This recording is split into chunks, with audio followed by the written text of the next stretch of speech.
A7X is a Navy submarine type card that has a 1 turn preparation time and resource cost of 1 generic, 1 fuel and 1 equipment. This being rank 1 cards, its statistics are pretty average with 80 damage and 80 health, and it has no special abilities, thus being a fairly normal card. When you value a card like this, you have to consider what other cards it will be facing. Namely, since it being Navy type with no other subtypes, it will be facing other Navy units. And if we consider its 80 health, if we put the filter here for 80 and more damage, you can see that these are the only cards it's unable to block and survive when it comes to Navy. And mostly the trades will be even. Say for example, if it would be blocking the CS Wolf card here, both cards would be eliminated in a blocking situation. And the other submarine, that if you remove all the mechanics like stealth that would survive an encounter head-on with the A7X, is the Jet Current that has a starting health of 100. It also has the crackshot mechanic, so it would just outright eliminate non-fire force A7X. If you narrow down this search a bit and just take a look at all the Navy cards, the list of units A7X can block and survive extends to CS Barracuda once you are done with the list. Everything else more or less will eliminate the A7X outright on a blocking situation. This means this card is mainly meant for attack purposes and 80 damage a turn. With the price that you can easily play, let's say 2 copies of this a turn. It's a very significant amount and would result on enemy losing territory should they not prevent this damage in any way.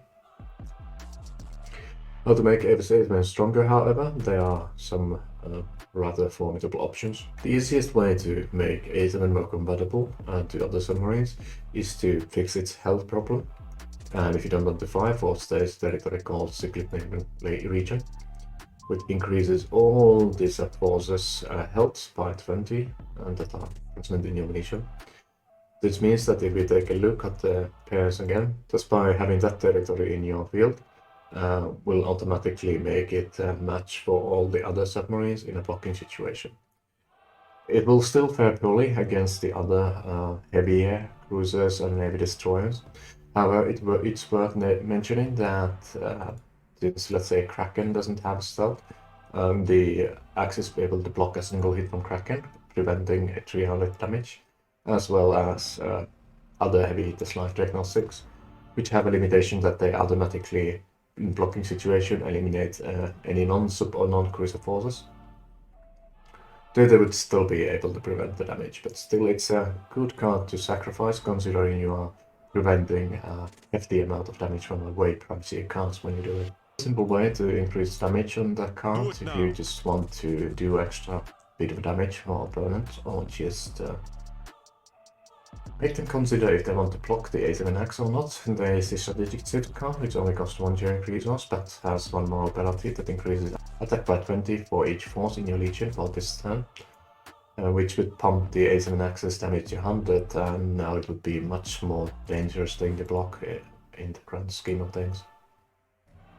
Additionally, it being a Navy force, it's a cheap option to play cards like Naval Blockade, which requires more than 1 Navy force, so basically you need to have 2 Navy forces to play this card.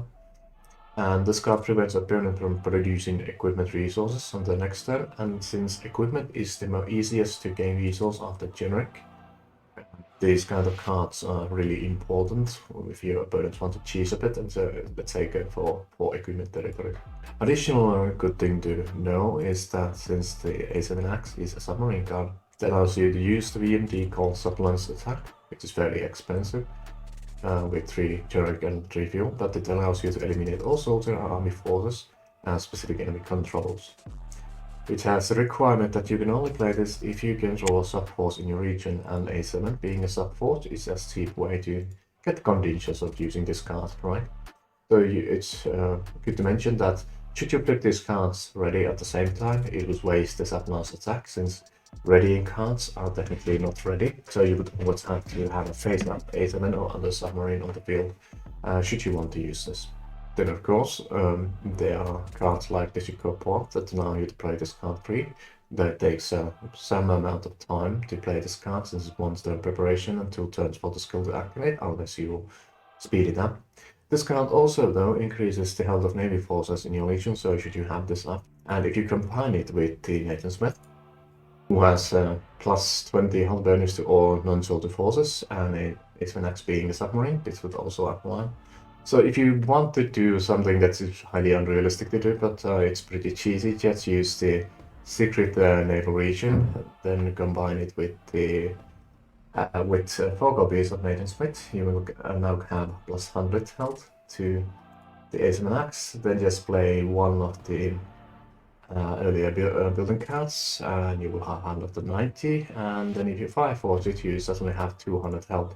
So now if you take a look at the Navy forces and boost the damage to 200 or more, suddenly notice that the Kraken is again the only force able to block that much damage, though if we just put it on 180, the main reason why you would perhaps consider doing something like that is the Dreadnought 6, since Dreadnought 6 automatically eliminates all blockers, including carrier cards, unless it's not a submarine or cruiser.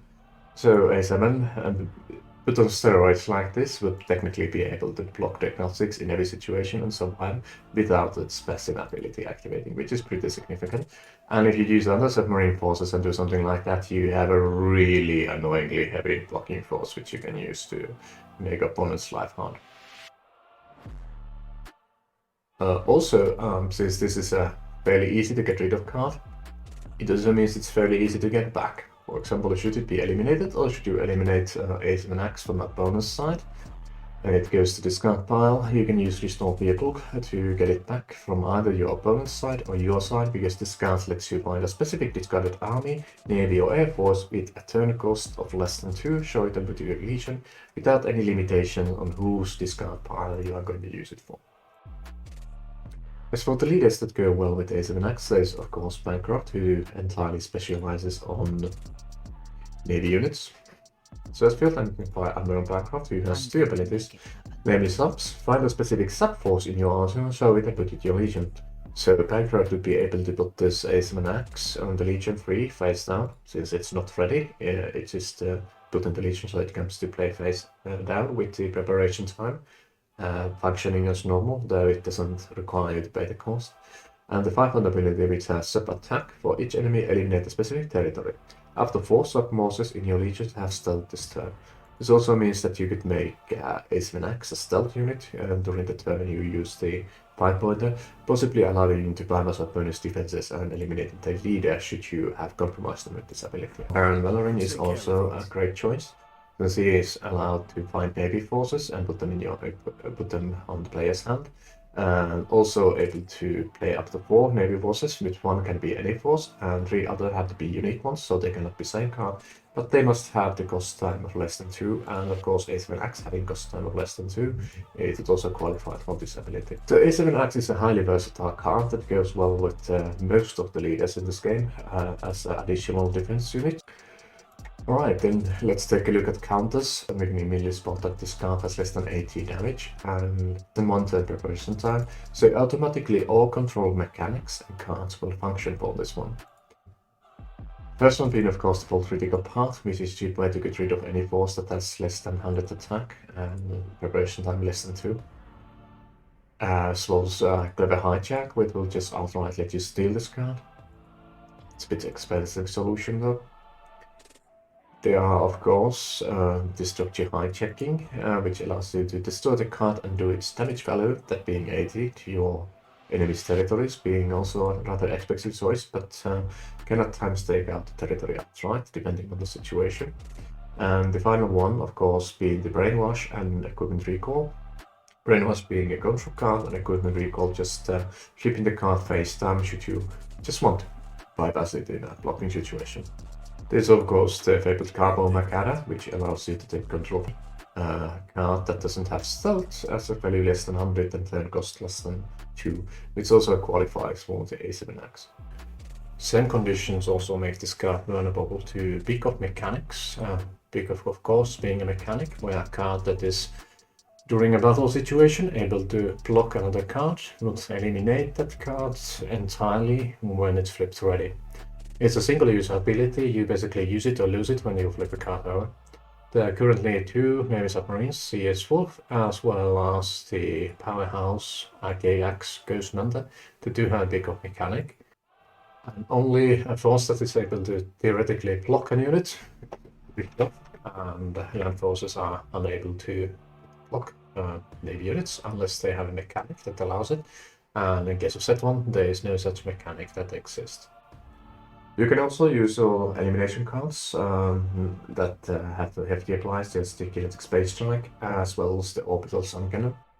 I wouldn't recommend using Kinetic Space Strike to destroy it, since this card effectively almost costs triple the amount of resources that Alien Axe does, being rather heavy counter. And when it comes to Orbital Sun Cannon, this card kinda eliminates the A7 axe as a byproduct, since it does 100 health damage this turn to each force and has a hefty preparation time. So if someone has multiple axes on the field and they haven't fireforged or boosted their health, such a single card would eliminate all of them, including a lot of forces on the opponent's field. Also worth mentioning that should your opponent have the Secret Naval Region card, as well as perhaps a Fireforge copy of this card, they will have 110 health and thus survive the Orbital Sun Cannon. So it's a surprisingly easy card to defend against if you go for the health option.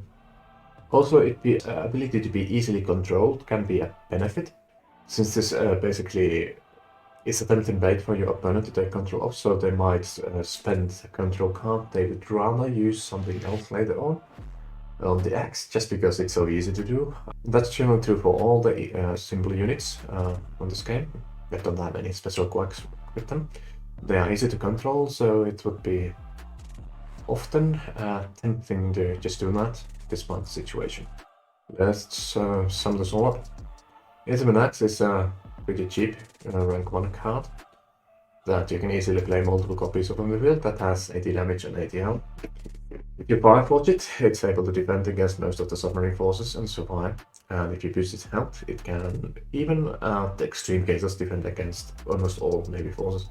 It has no stealth, and it has 1 preparation time and 80 damage, so it can be vulnerable to all control cards. But this can benefit you should your opponent use control cards recklessly, because it also means you can easily take it back should you so choose to do. A7 Axe is not the best submarine card in the game, but it's definitely one of the easier ones to get. So if you just want to run a few submarines, it's a great and cheap choice, and it has a lot of utility and it's easy to Fireforge. This is a rank 1 card, there are plenty of these around, so it's also a cheap Fireforging option. And Fireforging this card increases power exponentially. I would recommend this for any full submarine team decks, and anyone who just needs a cheap submarine. They can add to their deck, or one of those first cards you want to Fireforge without any upgrade cards. It's a great option with decent benefits in the field if you do that. Besides that, if you are going for a deck that only requires submarine force for something like weaker mechanics or auto-specific targets like Intel, this card probably won't be something you will use.